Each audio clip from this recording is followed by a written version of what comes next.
I am Vivek Shankar. In previous lecture, I discussed about the whites and types of whites. Today, I discuss about the types of ionic crystal, in which I discuss about the rock salt structure, ZnS type structure, cesium chloride type structure, fluoride type structure, anti-fluoride type structure.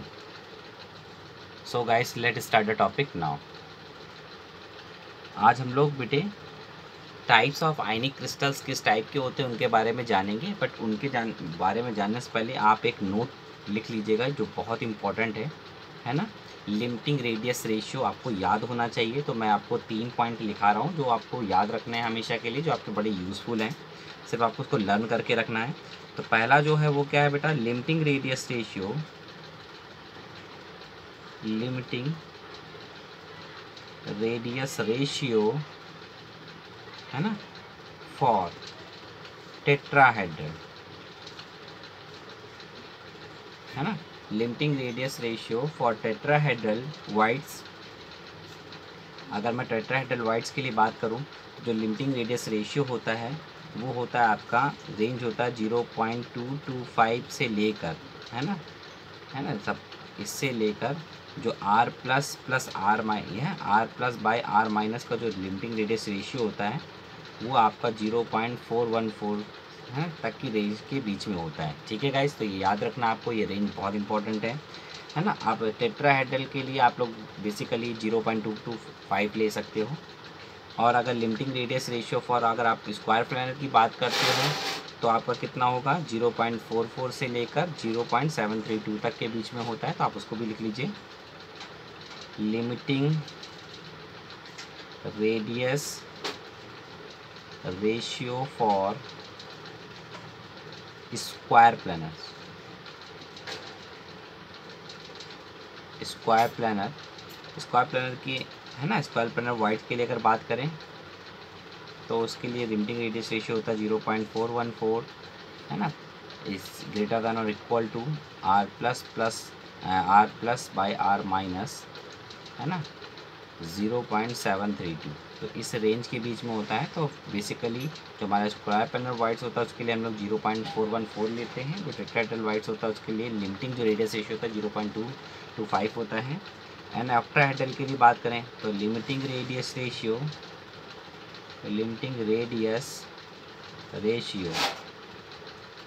For octahedral voids. अगर octahedral voids के लिए बात करी जाए तो limiting radius ratio जो होता है वो सेम होता है 0.414 से लेकर, है ना, R plus by R minus, है ना, इज ग्रेटर, है ना, ग्रेटर देन लोअर देन 0.732। ठीक है गाइस, तो आपको ये चीज़ें याद रखनी है। Next and fourth and last जो मेरा है, limiting radius ratio for BCC। Limiting radius ratio for BCC का मतलब आप लोग जानते हो body centre cubic unit cell, है ना। तो उसके लिए जो आपकी रेंज होती है वो 0.732 से लेकर आपकी, है ना, 1 तक होती है। कहाँ तक होती है, 1 तक। तो ये आपको याद रखना है। ये 4 पॉइंट्स अगर आप याद रखोगे तो आपके लिए बहुत चीज़ें आसान हो जाएंगी टाइप्स ऑफ आयनिक क्रिस्टल में। तो सबसे पहले हम लोग टाइप्स ऑफ आयनिक क्रिस्टल में जो बात करेंगे वो सबसे पहले बात होगी हमारे रॉक सॉल्ट स्ट्रक्चर की। किसकी बात होगी बेटा, रॉक सॉल्ट स्ट्रक्चर। तो आप जानते हैं बेटे रॉक सॉल्ट स्ट्रक्चर मतलब NaCl होता है। तो NaCl का स्ट्रक्चर किस तरह से होता है उसको आज हम लोग देखेंगे कि आयनिक क्रिस्टल में NaCl का जो स्ट्रक्चर है वो किस तरह से होता है, उनके बारे में सारी जानकारी लेंगे। तो आप बोल सकते हो in the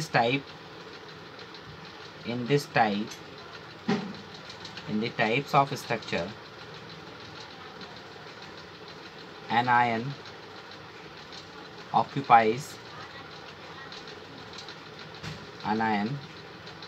occupies FCC arrangement and cation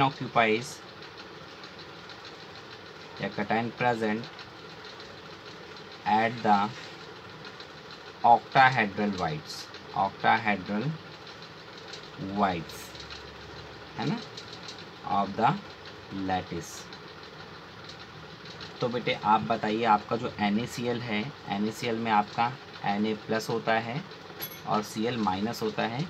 तो जो एनायन है, ये एनायन आपका FCC लैटिस में ऑक्यूपाइज कर रहा है, जबकि कटायन जो है वो ऑक्ट्राहेड्रल वाइट्स में प्रेजेंट है।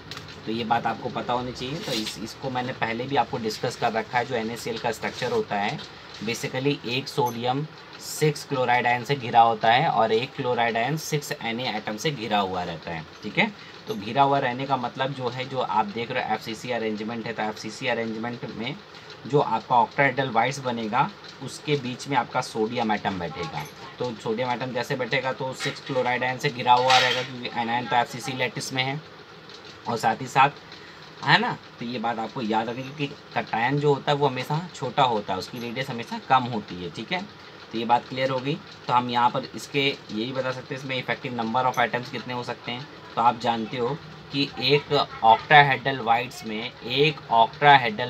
में आपके कितने, सॉरी, एक क्यूब में कितने ऑक्टाहेड्रल वाइट्स होते हैं, है ना, एक क्यूब में कितने ऑक्टाहेड्रल वाइट्स होते हैं। तो आप जानते हैं एक क्यूब में 4 ऑक्टाहेड्रल वाइट्स होते हैं। इट मीन्स दैट जो सोडियम एटम प्रेजेंट होगा एक यूनिट सेल में वो 4 होंगे। और अगर FCC की बात करूं तो FCC में जो इफेक्टिव नंबर ऑफ एटम्स होते हैं वो कितने होते हैं बेटा, 4 होते हैं। तो आप ये बोल सकते हो कि there are 4 anion in an unit cell. एक यूनिट सेल में 4 anion as well as 4 cation are present. तो आपके 4 कटायन होंगे और 4 एनायन होंगे, तो फॉर्मूला क्या बनेगा, Na4Cl4। आप चार को कॉमन निकाल दिए तो क्या बनेगा, NaCl। मतलब एक यूनिट सेल में 4 NaCl के क्रिस्टल होते हैं। कितने होते हैं बेटा, 4 NaCl के एटम्स जो होते हैं वो प्रेजेंट होते हैं। ठीक है, तो ये चीज़ याद रखना। तो जो जेड की वैल्यू इसके लिए निकल के आएगी वो कितनी होगी बेटा, 4 होगी। कितनी होगी बेटे, 4 होगी। तो ये बात क्लियर होगी। तो आप ये लिख सकते हो, there are 4 formula unit in 1 unit cell, है ना। तो यहाँ पर 4 फार्मूला यूनिट है, तो इसलिए जो आपका जो नंबर ऑफ़ एटम्स होंगे कटायन वो भी 4 होंगे, नंबर ऑफ़ एनायंस होंगे वो भी कितने होंगे बेटा, 4 होंगे। चलिए आप बात करते हैं कोऑर्डिनेशन नंबर की। आप वीडियो को पॉज करके यहाँ पर अपना लिख सकते हैं। मैं इस पेज को टर्न करने जा रहा हूँ।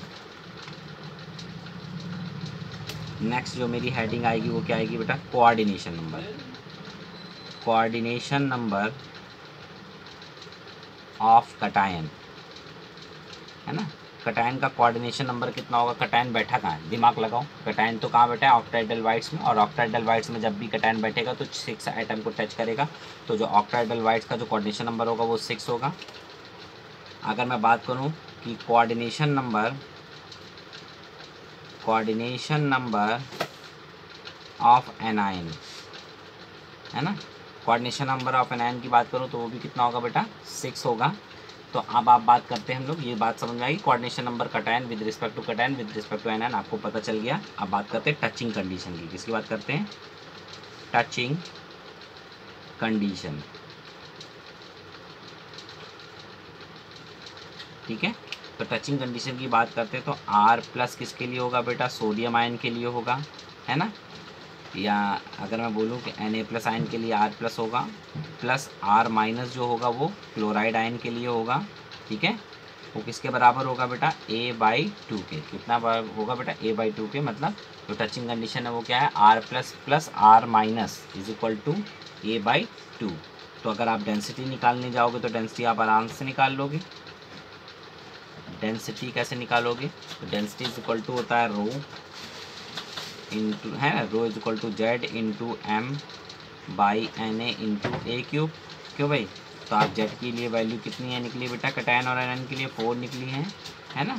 तो आप लिख सकते हो। और मास आपको चाहिए, मास किसका चाहिए, NaCl का, है ना, अपॉन Na। तो आप जानते हो 6.023 इंटू 10⁻23 इंटू A³। ठीक है, तो यहाँ से आप क्या निकाल सकते हो बेटे, डेंसिटी निकाल लोगे। NaCl की क्रिस्टल की डेंसिटी कितनी होती है। तो यहाँ बात आपको बात समझ में आ गई। यहाँ तक किसी टाइप का कोई डाउट तो नहीं है।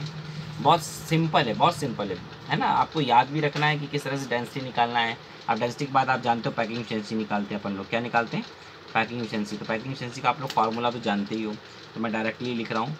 तो ये कटायन के लिए तो Z1 into 4/3 pi r cation का क्यूब, ध्यान रखिएगा, ठीक है। प्लस Z2 क्या होगा, एनायन के लिए है ना, तो 4/3 पाई आर माइनस का क्यूब अपॉन ए क्यूब इंटू 100। इतनी बात क्लियर हो गई। तो ये जो है कटायन का रेडियस है, यहाँ पर एनायन की रेडियस है। तो आप बताइए जेड का वैल्यू कटायन के लिए भी 4 है, एनायन के लिए भी 4 है, क्योंकि फार्मूला यूनिट कितनी है, Na4Cl4, मतलब 4NaCl फार्मूला यूनिट 4 है। तो जो एटम्स है वो भी कॉमन है, यानी 4 और 4/3 पाई को अगर हम बाहर कॉमन करके बाहर निकाल लें तो क्या बचेगा, अंदर बचेगा 4 इंटू 4/3 पाई, यही तो बचेगा। अंदर बचा बेटा आर प्लस का क्यूब प्लस आर माइनस का क्यूब, है ना, और ए क्यूब आप इधर लिख सकते हो इंटू 100, यही बचा ना। आप 100 को भी इधर ले आइए, आपके लिए मैं बहुत सिंपलीफाई कर दूंगा इसको, pi by A cube into 100, ठीक है। तो ये तो आप जानते हो आसानी से, ये किसके लिए होती है बेटा, ये होती है आपके FCC के लिए। क्या होती है बेटा, पैकिंग एफिशिएंसी। अभी कितनी होती है आपको अच्छी तरह पता है, 74% होती है। कितनी होती है बेटा, 74% होती है। अब आपको लिमिटिंग रेडियस रेशियो को यहाँ रखना है। इसकी जगह आप क्या लिखोगे, limiting radius ratio of cation and anion. तो लिमिटिंग रेडियस रेशियो कितना निकलेगा, R plus by R minus का क्यूब प्लस 1, ये आपको पुट करना है।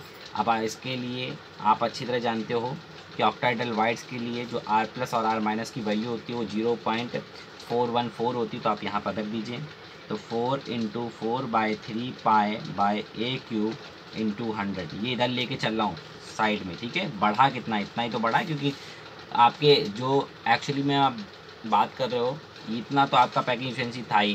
किस में था पैकिंग एफिशिएंसी, FCC में इतना % आपको मिलता ही है। साथ ही साथ कटायन कहाँ बैठ गया है, ऑक्टाइडल वाइट्स में, यानी उसने भी जगह काफ़ी घेर ली। तो कितनी घेरी वो देख लीजिएगा। तो इसके लिए वैल्यू होती 0.414, है ना, का क्यूब हो जाएगा प्लस 1। तो जब इसको सॉल्व करोगे तो जो इसकी पैकिंग एफिशिएंसी निकलेगी वो निकलेगी 79.25%, है ना। तो बेटा एम्प्टी स्पेस कितना होगा, एम्प्टी स्पेस कितना होगा, तो एम्प्टी स्पेस होगा बेटा 20.75%, ठीक है। तो ये दोनों चीज़ें याद रखिएगा। यहाँ तक आपको मैंने हर एक चीज़ क्लियर कर दी है। आप कैलकुलेशन आप खुद भी कर सकते हो, कोई बहुत बड़ी चीज़ नहीं, बट आपको पता होना चाहिए कि एक्चुअली में ये निकलती कैसे। तो NaCl का जो क्रिस्टल होता है उसकी जो पैकिंग एफिशिएंसी होती है वो 79.25% होती है, और जो उसमें एम्प्टी स्पेस बचता है लैटिस में वो आपका 20.75% होता है। कितना होता है, 20.75%। तो गाइज ये बात आपको क्लियर हो गई। तो किस तरह से आपको लिमिटिंग रेडियस रेशियो भी याद रखना है, क्योंकि आपको पता होना चाहिए ऑक्टाइडल वाइट्स के लिए कितना होता है लिमिटिंग रेडियस रेशियो। तो आप यहाँ पर देख सकते हो, limiting radius ratio for ऑक्टाइडल white 0.414, ठीक है। तो ये याद भी रखना, आपको भूलना नहीं है, ठीक है। BCC के लिए 0.732 होता है, ठीक है। तो ये याद रखना है, इसीलिए मैंने आपको बता रखा था। इतनी चीज़ें मैंने आपको बता दी। तो यहाँ तक आपको किसी भी तरह का कोई डाउट हो तो आप मुझसे पूछ सकते हो, कमेंट बॉक्स में आप लिख सकते हो। अगर आपको वीडियो अच्छा लगे लाइक एंड सब्सक्राइब भी कर सकते हो। Thank you so much for watching my video, thank you so much guys.